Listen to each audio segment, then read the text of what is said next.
আজকে আমি এখানে কিছু কাঁচা কলা নিয়েছি, এরকমভাবে গোল গোল করে কেটে নিয়েছি। তো কলা স্বাস্থ্যের জন্য খুবই ভালো, উপকারী। তো আজকে অনেক দিন পর একটু কলা খাবো ভাবতেছি, এর জন্য আমি চিংড়ি মাছ নিয়েছি, পেঁয়াজ কুচি, কাঁচামরিচ, একটু সামান্য রসুন কুচি, হলুদের গুঁড়া, মরিচের গুঁড়া আমি একবার এখানে বসিয়ে নিয়েছি, স্বাদ মতো লবণ। তো হ্যালো, আসসালামু আলাইকুম, কেমন আছেন সবাই? আশা করি সবাই ভালো আছেন। প্রতিদিনের মতো একটি ভিডিও নিয়ে আসলাম। আজকে একদম খুবই সিম্পল একটা রান্না।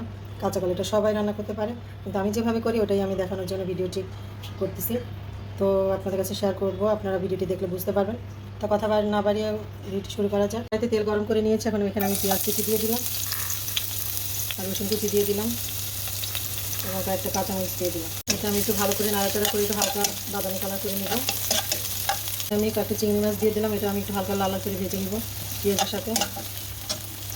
এখন একটু স্বাদ মতো লবণ দিয়ে দিচ্ছি, হলুদের গুঁড়া, মরিচের গুঁড়া একসাথে। বেশি নাড়াচাড়া করতে হবে না, অল্প করলেই হয়ে যাবে, কারণ একটু কাঁচা কলা। আমি এটা একটু ভালো করে নাড়াচাড়া করে কষিয়ে নিচ্ছি। আমার রান্নাগুলো খুবই সহজ, প্রতিদিনের আমি যা রান্না করি ওইটাই আমি আপনাকে দেখানোর চেষ্টা করি, এবং খুবই ইজি রান্না, সবাই করতে পারে, এবং যারা জানে না তাদের দ্বারা উপকৃত হবে এর জন্য আমার ভিডিওগুলো দেওয়া। মশলাটা কষানোর জন্য আমি একটু ঢাকনা দিয়ে ঢেকে দিচ্ছি। দেখেন পেঁয়াজ আর চিংড়ি মাছটা ভালো মতো কষানো হয়ে গিয়েছে। এখন আমি কলাগুলো দিয়ে দিব, এটা একটু ভালো করে নেড়ে চেড়ে কষিয়ে নেব, বেশি কষাতে হবে না, অল্প কষালেই হয়ে যাবে, এবং পানি দিয়ে বাস তৈরি হয়ে যাবে কলা চিংড়ি মাছ। এটা সামান্য নাড়াচাড়া করলে রেডি।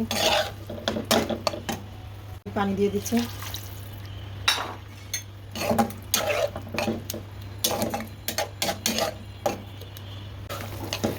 কলা তরকারিটা প্রায় হয়ে আসছে, এখন এটা আমি নামিয়ে নিব, ঝোলটা আছে।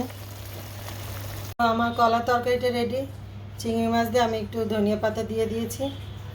এখন আমি একটু সামান্য জিরার গুঁড়ি এই যে উপর থেকে দিয়ে দিলাম, জাস্ট ঘেরানোর জন্য। আপনারা ইজিভাবে এভাবে তৈরি করতে পারেন, এটা খুবই উপকারী।